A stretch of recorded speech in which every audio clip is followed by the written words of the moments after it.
नमस्कार। यहाँ हमारी कोशिश होती है कि इतिहास के बड़े और उलझे हुए विषयों को आसान भाषा में समझें। तो आज बात करते हैं इतिहास के एक बहुत ही चौंकाने वाले सवाल की कि आखिर एक नाकामयाब आर्टिस्ट इतिहास का सबसे खतरनाक तानाशाह कैसे बन गया। जी हाँ, ये कहानी है एडोल्फ हिटलर की और जर्मनी में नाजी पार्टी के उदय की। इस पूरे बदलाव को समझने के लिए हम एक एक करके आगे बढ़ेंगे।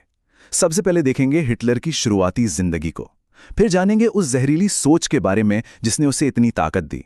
उसके बाद हम देखेंगे कि उसने सत्ता कैसे हासिल की, उसके राज में क्या क्या हुआ और आखिर में उसका अंत कैसे हुआ। तो चलिए सबसे पहले बात करते हैं उस आदमी की जो बाद में फ्यूरर बना, यानी जर्मनी का सबसे बड़ा लीडर। आखिर कौन था एडोल्फ हिटलर? चलिए उसकी शुरुआती जिंदगी पर एक नजर डालते हैं। तो जैसा कि देख सकते हैं उसका रास्ता कोई सीधा रास्ता नहीं था। एक आर्टिस्ट बनने का सपना टूटा, फिर उसने पहले वर्ल्ड वॉर की खाइयां देखीं। हर चीज ने उसे एक अलग शक्ल दी। और कमाल की बात देखिए, सत्ता पर जबरदस्ती कब्जा करने की कोशिश में तो वो फेल हो गया, लेकिन फिर उसे कानूनी तरीके से ही जर्मनी का चांसलर बना दिया गया। लेकिन सवाल यह है कि सिर्फ एक आदमी पूरे देश को कैसे बदल सकता है। आखिर वो कौन सी सोच थी, कौन सी विचारधारा थी जिसने लाखों लोगों को हिटलर के पीछे खड़ा कर दिया। असल में नाजीवाद सिर्फ कोई पॉलिटिकल पार्टी का एजेंडा नहीं था। नहीं, ये उससे कहीं ज्यादा था। ये दुनिया को देखने का एक बेहद खतरनाक नजरिया था। और इसके सारे आइडियाज हिटलर की कुख्यात किताब माइन काम्फ यानी मेरा संघर्ष में साफ साफ लिखे हुए थे। ये पूरी सोच आप कह सकते हैं 3 खतरनाक आइडियाज पर टिकी थी। पहला, आर्या मास्टर रेस का झूठा घमंड, मतलब ये मानना कि वो सबसे बेहतर हैं और बाकी सब उनसे कम। दूसरा, यहूदियों से बेइंतहा नफरत और उन्हें हर मुश्किल के लिए जिम्मेदार ठहराना। और तीसरा था लेबेंसड्रॉम का आइडिया, यानी दूसरे देशों पर कब्जा करके रहने की जगह बढ़ाने की एक आक्रामक नीति। और इसी ने दूसरे वर्ल्ड वॉर की नींव रखी। यहां एक दिलचस्प बात है, नाजीवाद ने कई आइडियाज इटली के फासीवाद से लिए थे, लेकिन उसे एक और भी ज्यादा खतरनाक मोड़ दे दिया। देखिए, जहां फासीवाद के लिए देश यानी स्टेट सबसे ऊपर था, वहीं नाजीवाद का पूरा फोकस नस्ल पर था। यही सबसे बड़ा फर्क था। अब सवाल ये उठता है भी जर्मनी जैसा एक मॉडर्न और पढ़ा लिखा देश ऐसी खतरनाक सोच के जाल में फंसा कैसे? आखिर ये सब हुआ कैसे? उस वक्त जर्मनी की हालत बहुत खराब थी। पहले वर्ल्ड वॉर में हार का जख्म, ऊपर से वर्साई की संधि का अपमान, फिर आई भयंकर आर्थिक मंदी जिसने सबको तोड़कर रख दिया। सरकार भी कमजोर थी।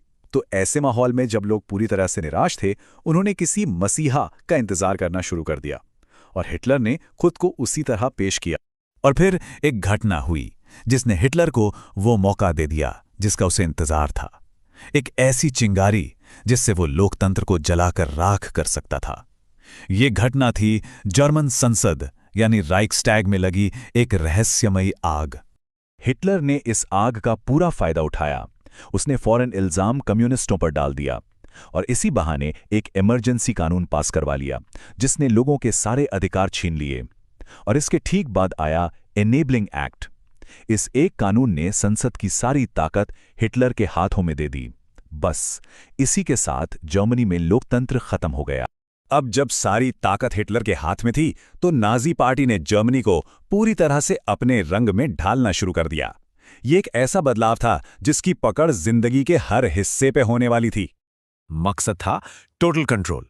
इकोनॉमी को जंग की मशीन बना दिया गया। बच्चों के दिमाग में बचपन से ही नाजी सोच भरी जाने लगी ताकि वफादारों की एक पूरी फौज तैयार हो। और प्रोपेगेंडा वो तो इतना जबरदस्त था कि सरकार के अलावा किसी और की आवाज सुनना ही नामुमकिन हो गया था। और फिर नवंबर 1938 में नफरत की ये आग और भड़क उठी। उस रात को क्रिस्टल नाख्ट या टूटे हुए शीशों की रात कहा जाता है। इस रात यहूदियों के खिलाफ जो नफरत थी, वो पहली बार खुलकर सरकारी हिंसा में बदल गई। ये सिर्फ कुछ दुकानों के शीशे टूटने या इमारतों के जलने की बात नहीं थी। नहीं, ये एक साफ इशारा था। पूरी दुनिया को एक भयानक संदेश दिया गया कि अब जर्मनी में यहूदियों के लिए कोई जगह नहीं है। और यहीं से नरसंहार का सीधा और खौफनाक रास्ता खुल गया। ये आंकड़ा 60 लाख, ये उन यूरोपीय यहूदियों की अंदाजन संख्या है जिन्हें नाजी शासन और उसके साथियों ने एक सोची समझी साजिश के तहत मार डाला था।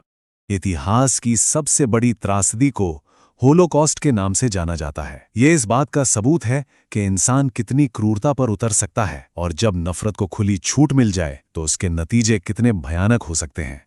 जिस हुकूमत ने 1000 साल तक राज करने का सपना देखा था, उसने दुनिया को इतिहास की सबसे भयानक जंग में धकेल दिया। लेकिन अब दोनों तरफ से दुश्मन की फौजें बर्लिन की तरफ बढ़ रही थीं और अंत बहुत करीब था। अपने आखिरी पलों में जब उसका बसाया हुआ साम्राज्य जलकर राख हो रहा था, हिटलर ने मौत को गले लगाया, लेकिन किसी जंग के मैदान में नहीं, बल्कि जमीन के नीचे बने एक बंकर में, दुनिया में फैलाई अपनी ही तबाही से दूर, अकेला। तो नाज़ीवाद की ये पूरी कहानी एक बहुत बड़ी चेतावनी है। ये हमें दिखाती है कि कैसे नफरत, डर और झूठे राष्ट्रीय गौरव को मिलाकर एक जानलेवा हथियार बनाया जा सकता है। ये हमें याद दिलाती है कि लोकतंत्र कितना नाजुक होता है और उससे बचाए रखना कितना जरूरी है। और सबसे बढ़कर ये बताती है कि विचारों के नतीजे होते हैं, और इस मामले में वो नतीजा मानव इतिहास की सबसे बड़ी त्रासदियों में से एक था।